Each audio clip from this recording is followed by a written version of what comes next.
देखो, सबसे पहले हम लोग जाने कि आपको हमारे भारत का एक पड़ोसी देश कितना। आप लोगों ने इससे पहले भी पढ़ा है कि भारत के पड़ोसी देश कितने हैं? 7 है। लेकिन वो पड़ोसी देश से पहले हम लोग कुछ और भी जाने कि आपको पूरा ये पृथ्वी का जो स्वरूप है वो किस आकार में है। तो वो कैसा है? और पृथ्वी को 2 बराबर भागों में ये जो बांटने वाली रेखा है, इसका क्या नाम है? विषुवत रेखा। क्या है? विषुवत रेखा को ही हम लोग कहते हैं क्या? भूमध्य रेखा। कौन सा रेखा? तो आपको पृथ्वी को 2 बराबर भागों में बांटने वाली रेखा क्या नाम है? विषुवत रेखा के ऊपरी भाग को आप लोगों ने पढ़ा है, ऊपरी भाग को उत्तरी गोलार्ध, और आपको निचली भाग को दक्षिणी गोलार्ध। बोलिए हाँ या ना? आप पृथ्वी यानी पृथ्वी को 2 बराबर भागों में बांटने वाली रेखा का क्या नाम दिए? विषुवत रेखा। कौन सा रेखा? और विषुवत रेखा के ऊपरी भाग को आपने क्या कहा? यहाँ स्थल की मात्रा अधिक है, इसलिए इसको स्थल गोलार्ध के नाम से भी जानते हैं, और इसको जल गोलार्ध के नाम से जानते हैं। और इसमें 71% क्या है? जल है, और 29% क्या है? और इन दोनों की तुलना में जल यहाँ अधिक है, इसलिए इसको जल गोलार्ध के नाम से जानते हैं। और इसको और ऐसे कहे तो पृथ्वी पर 71% भाग जल होने के कारण पृथ्वी को नीला ग्रह के नाम से जानते हैं, यानी जल की उपस्थिति के कारण ही इसको नीला ग्रह के नाम से जाना जाता है। बोलिए हाँ या ना? ये विषुवत रेखा के ऊपर 23.5 डिग्री पर यहाँ जो है एक रेखा है जिसका नाम है कर्क रेखा। कौन सा रेखा? और इसी कर्क रेखा पर हमारा भारत है। आप याद कीजिएगा कि कर्क रेखा भारत को 2 बराबर भागों में बांटने वाली रेखा है। बोलिए हाँ या ना? और आपको यहाँ से गुजरती है जो रेखा, इसका नाम है कौन रेखा? मकर रेखा। कौन सा रेखा? तो ये भारत के अंतर्गत है। और अगर बात करो तो आप भारत में जो ये कर्क रेखा है भारत के 8 राज्य से गुजरता है। कितना राज्य से? भारत के कितने राज्य से? भारत के 8 राज्यों से होकर के कौन सा रेखा गुजरती है? कर्क रेखा। और कर्क रेखा भारत को 2 बराबर भागों में बांटती है। अगर बात करो आप इसे एक ट्रिक के माध्यम से भी याद रख सकते हैं। मित्र पर गमछा झाड़। किस पर?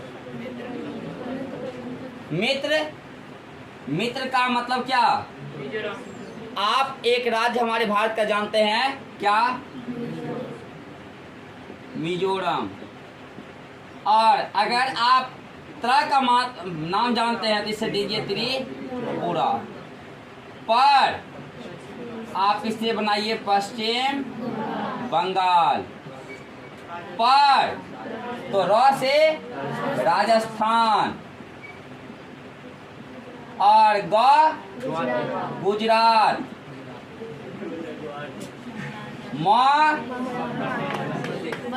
Madhya Pradesh,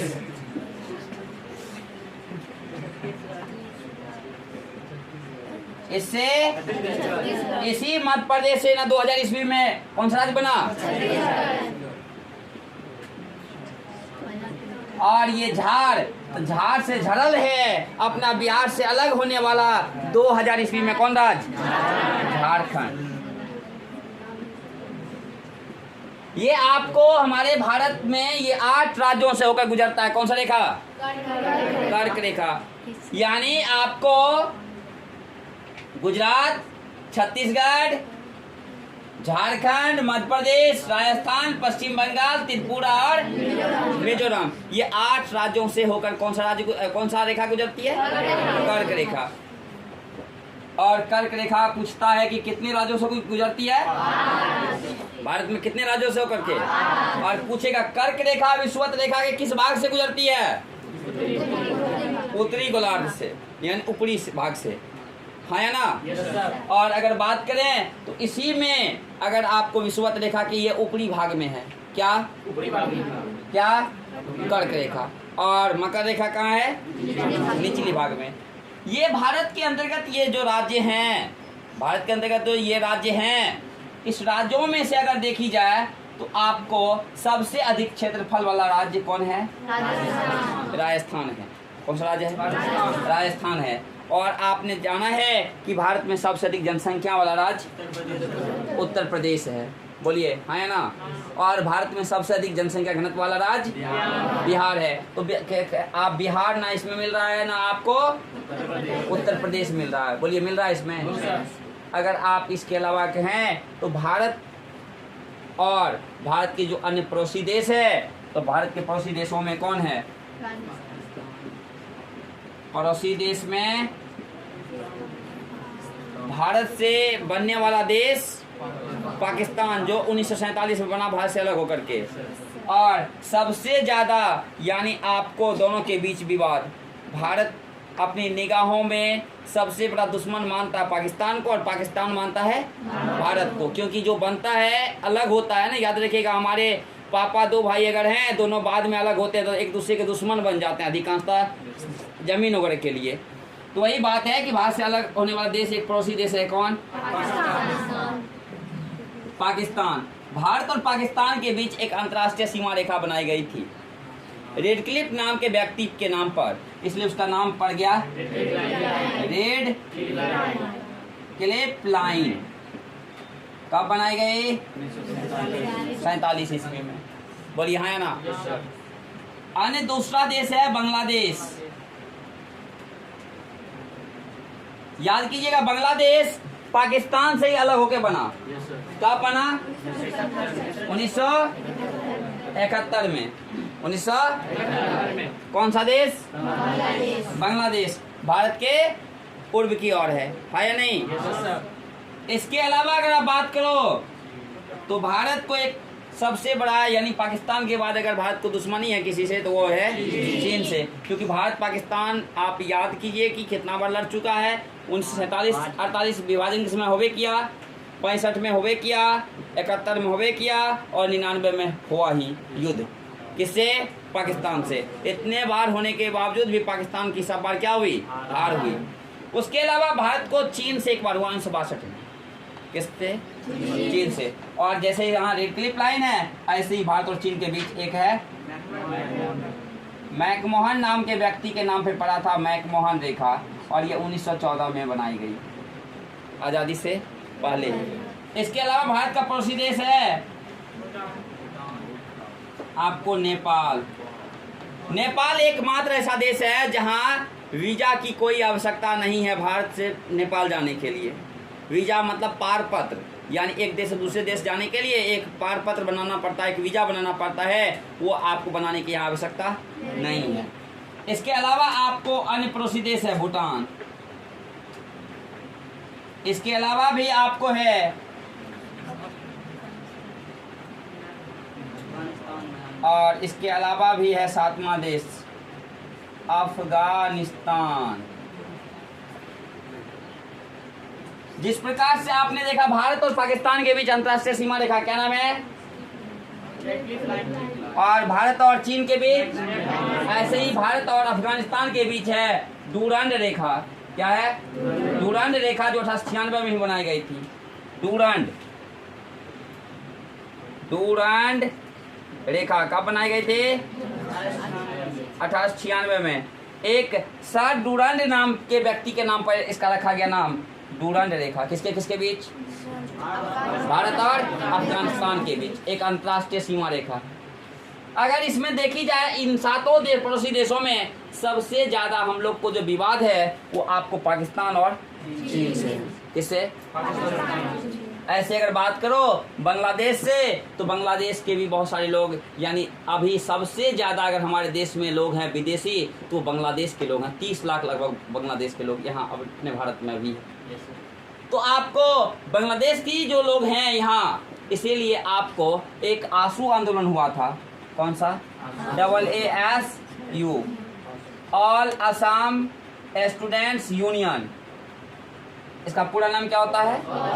all Assam students union, जो 1979 में विरोध किया था असम में कि हमारे राज्य में जो प्रवासी आया हुआ है ये कहाँ चला जाए? अपने देश। क्योंकि याद कीजिएगा बांग्लादेश जाने के दौरान 80 लाख लोग भाग के आया था 1971 में, और वो हावी हो गया था कहाँ? असम में। इसलिए असम के छात्रों ने एक आपको यूनियन बनाकर आंदोलन किया जिसका नाम रखा गया था क्या? आसू। इसको हम लोग कहते हैं ऑल असम स्टूडेंट्स यूनियन, जो आपको कितना में चलाया था ये मुहिम। इसके अलावा अगर हम लोग बात करें हमारे भारत की स्थितियों के बारे में, हमारे भारत एक कृषि प्रधान देश है, और ये भारत की आप अगर बात करें खोज की तो आप याद कीजिएगा कि 17 मई 1498 ईस्वी में ही खोज किया था कौन? वास्को डी गामा ने खोज किया था। कौन किया था? कौन किया था खोज? वास्को डी गामा खोज किया था। कब किया था? 17 मई 1498 ईस्वी को। कब किया था? 17 मई 1498 ईस्वी को। और वास्को डी गामा पुर्तगाल के निवासी थे। कहाँ के थे? पुर्तगाल के निवासी थे, और वो हमारे भारत का खोज समुद्र मार्ग द्वारा किया था। किस मार्ग द्वारा? समुद्र मार्ग द्वारा भारत का खोज किया था। कौन किया था? वास्को डी गामा किया था। भारत अगर बात करें कि क्षेत्रफल की दृष्टि से विश्व में कौन से स्थान पर है? पूरे वर्ल्ड में सबसे अधिक क्षेत्रफल वाला देश आज है रूस, और रूस वन की दृष्टि से भी आपको नंबर 1 पर है। वन समझते हैं ना? जंगल, यानी सबसे अधिक आपको वन किस देश में? रूस में। अर्थात आपको सबसे अधिक यानी क्षेत्रफल की दृष्टि से नंबर 1 पर कौन सा देश है? रूस है। कौन सा देश है? और रूस के अलावा कहोगे तो दूसरा है कनाडा। क्या है? कनाडा के बाद कहोगे तो कौन है? चीन। नंबर 1 पे कौन? नंबर 2 पर कौन? नंबर 3 पर? नंबर 4 पर अमेरिका, संयुक्त राज्य अमेरिका। और 4 के बाद 5 पर कौन? ब्राजील। अमेरिका के बाद बोलो। नंबर 1 पर कौन? 2 पर? 3 पर? 4 पर? और 5 पर? और 6 पर अगर बात करें तो हमारे पड़ोसी देश तो नहीं है, लेकिन एक आपको खुद में महाद्वीप भी है, और वो है ऑस्ट्रेलिया। कौन है? ऑस्ट्रेलिया। उसके बाद कौन है? तो क्षेत्रफल की दृष्टि से सबसे बड़ा आपको देश रूस। भारत कौन सा स्थान पर है? और अगर आप इसी में जनसंख्या के मामले में लो तो चीन है नंबर 1। किस मामले में? जनसंख्या में। और नंबर 2 पर कौन है? भारत। जनसंख्या में नंबर 1 पर कौन है? और नंबर 2 पर? और नंबर 3 पर अमेरिका। यानी जनसंख्या में भारत आज उम्मीद लगाई जा रही है कि हो सकता है आगे आने वाले दिनों में भारत चीन को भी पछाड़ दे। किस मामले में? क्योंकि भारत की जनसंख्या बहुत तीव्र गति से बढ़ती है। चीन नियमित रूप पर जनगणना नहीं करता है, लेकिन भारत नियमित रूप से जनगणना करता है। और आप याद कीजिए कि जब हमारा देश गुलाम था उसी समय से हमारे देश में जनगणना आरंभ हुई थी। याद कीजिए 1800 कितना में? 72 में जनगणना आरंभ हुआ था। 1800 और संपूर्ण जनगणना 1881 से, और 81 से हर 10 वर्ष पर नियमित रूप से जनगणना होती है। अभी आपने देखा कि 2011 में जनगणना हुआ था और 21 में होता, और कोरोना काल की वजह से नहीं हुआ। जो एक कोरोना काल हमारे समाज के लिए, हमारे देश के लिए और वर्ल्ड के लिए आप एक अभिशाप बनकर आपदा के रूप में आया था। बोलिए हाँ या ना?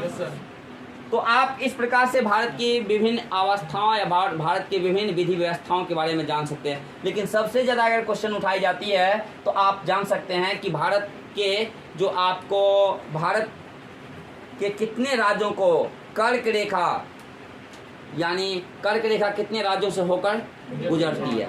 ये क्वेश्चन आपको अगर विशेष तौर पर पूछी जाती है, विभिन्न आपको चाहे प्रतियोगिता में लें या आपको विभिन्न एग्जामों में पूछी जाती है। क्योंकि कर्क रेखा वाली जो बातें हैं ये आपको 8 राज्यों में, जैसे पहले ये जो झारखंड है पहले नहीं ना था, 2000 ईस्वी से पहले झारखंड था क्या? 2000 ईस्वी से पहले आपको छत्तीसगढ़ था क्या? तो ये लोग कब बना? 2000 ईस्वी में। क्योंकि ये पहले किसका अंग था? छत्तीसगढ़ था किसका अंग? मध्य प्रदेश का। झारखंड था किसका? बिहार का अंग। कोई दिक्कत है किसी को?